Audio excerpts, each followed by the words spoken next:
Alright guys, as you saw in the radiator video, I had to replace the radiator, and I believe it created another problem for me.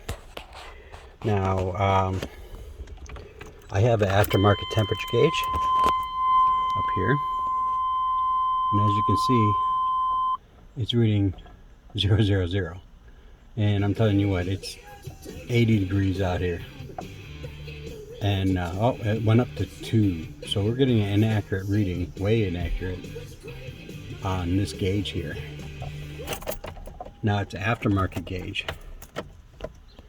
and that's not the original center console or roof console. This is the original roof console, and this, if this had like the full deluxe leather interior stuff, this would have a compass and temperature thing in it, I believe. So what I did originally is I got one of these gauge pots and cut it all up and literally zip tied it around here. And it was bulky, and it hung down here in the mirror. Now this is the same thing, but it's from a Suburban with the AC control here. And then what I did is I cut a circle for the gauge, and I got these slanted things. They're at a slant, and I put it there so it's more flat this way, and as you can see, it looks really nice. So the other issue is the sender unit. So I bought another set of gauges, or another gauge, and it's the same gauge. So what we're going to do is just replace the sender part, which is under the truck. So give me a minute and we're going to get under the truck. So I don't know how well you can see this, but this, as you can see, there's still a little coolant residue here. This is where I put my temperature sensor. I wanted it out of the engine compartment so it wouldn't get any engine heat, and I put a little plastic cover here to sort of keep the elements off of it. So we're going to cut the zip ties away, and there it is right here. And I zip tied it up to the frame of the truck.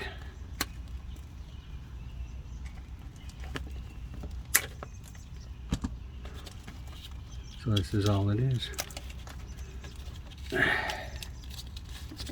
And what I did is I put quick connections on this. Did I? Where is it? Oh, they're up here.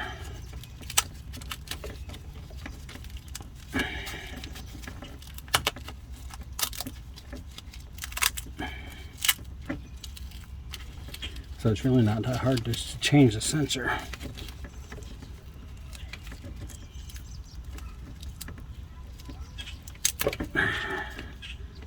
It's just a connection, just 3 connections.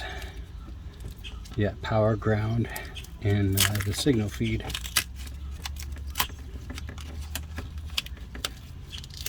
So if you wanted to do this, it's not too hard to do wiring on this. All you got to do is, all I did was follow the directions, and I tried to color code my wires. You know, blue for blue, red for power, black for ground.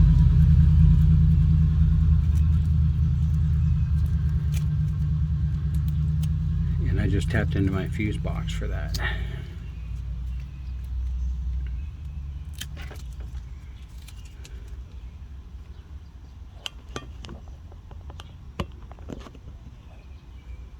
Try to keep it in your line of sight. So there we go. See, I alternated it. One is a male, one is a female, so that aside from the color coding, you really can't screw this up at all. And then when I go to connect the new one, obviously I do it the same way.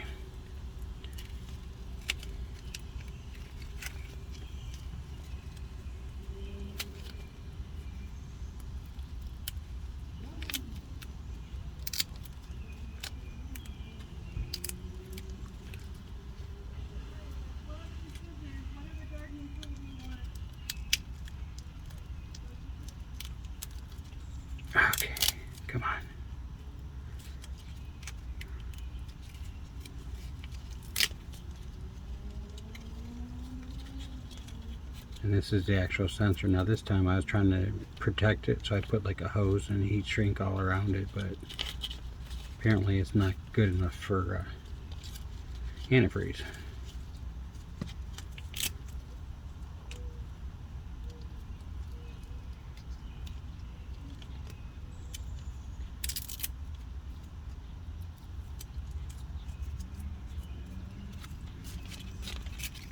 So we have a negative is a female connector, and the signal, which is blue, and the power, which is red, are both male connectors. So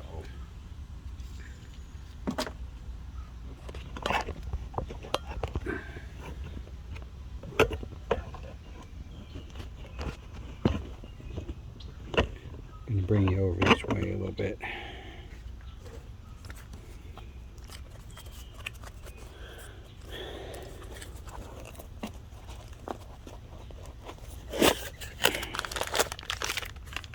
So here's a gauge. It's exactly the same gauge, same wiring. The gauge actually has a purple wire on it, and you hook that up to your lighting, and when you turn your lights on, it dims the display down so it's not as bright during the night.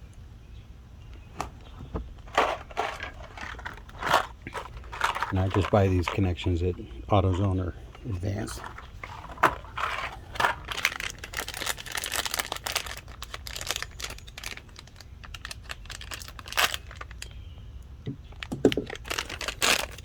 So, and that's all it is. Now they did weatherproof this stuff, but I tried to go the extra mile, which I guess didn't really work. So we're going to take a female connector out of that.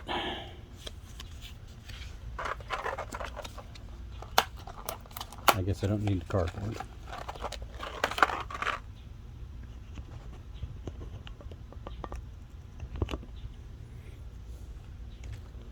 And the ground was the female connector. So, and they've already stripped some of the wire away.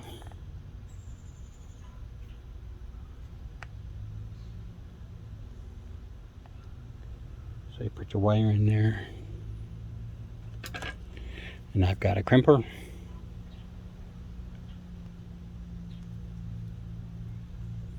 And just crimp your wire down.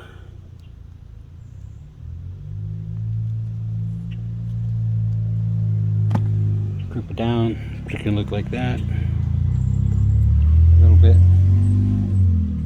And the other two, the blue and the red, are the female connector, or the male connector. So we'll get two of them out of this box.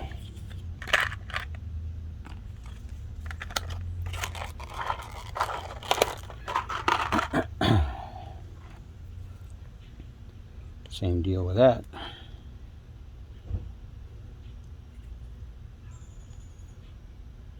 This has a pretty long protective shaft on it.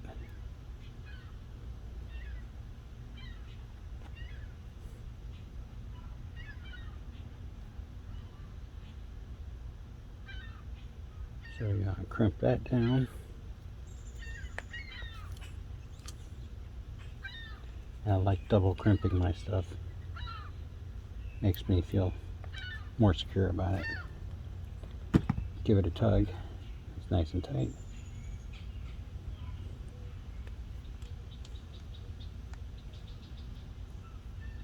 Same with the power system.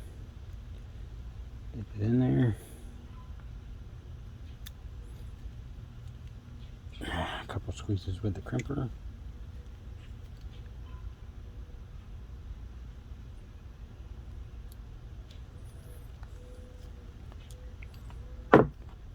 Give it a tug, and you're all done. So we're going to take this old one and throw it in the garbage. And there you go. So this here has metal in it, but it doesn't need grounded because obviously you have a ground. So it's just like a screw, so you don't if you're screwing it in, not zip tying it like I did, you're not breaking the board when you put it in there. So you try and get you back under here.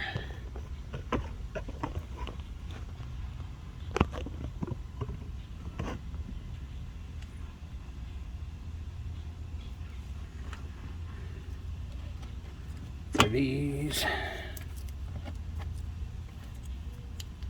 so obviously the ground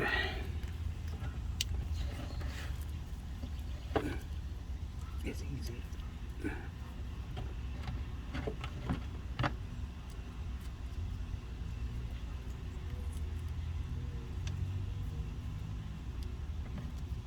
Sort of easy.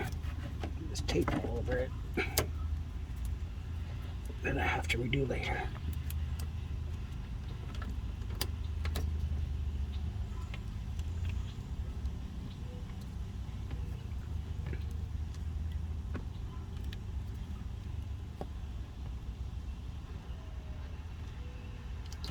Oh. What the heck?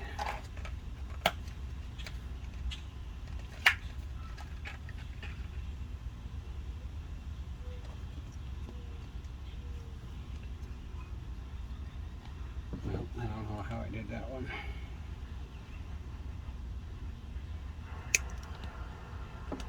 But I guess it happens. That one was on backwards. So we'll simply put on another one.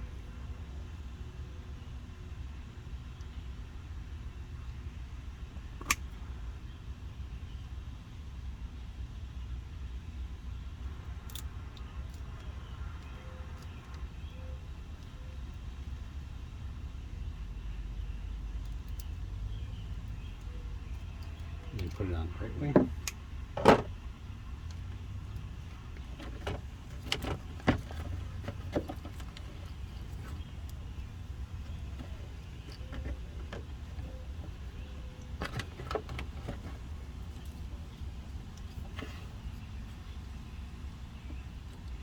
And there we go.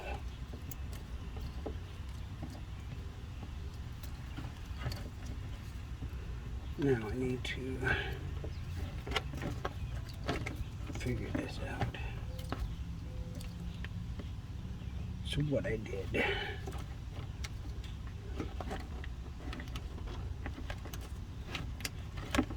because I didn't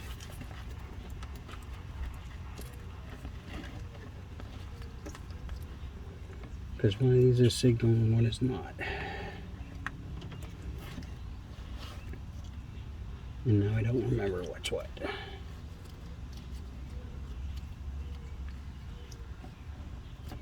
Okay. So, okay, there's the blue wire. What? Why can't you ever stay where you're supposed to?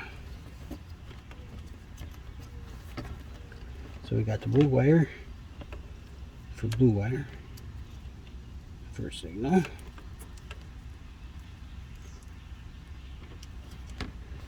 And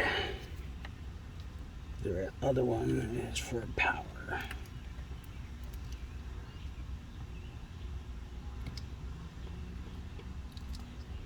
So before I button this up, we're going to take a trip inside.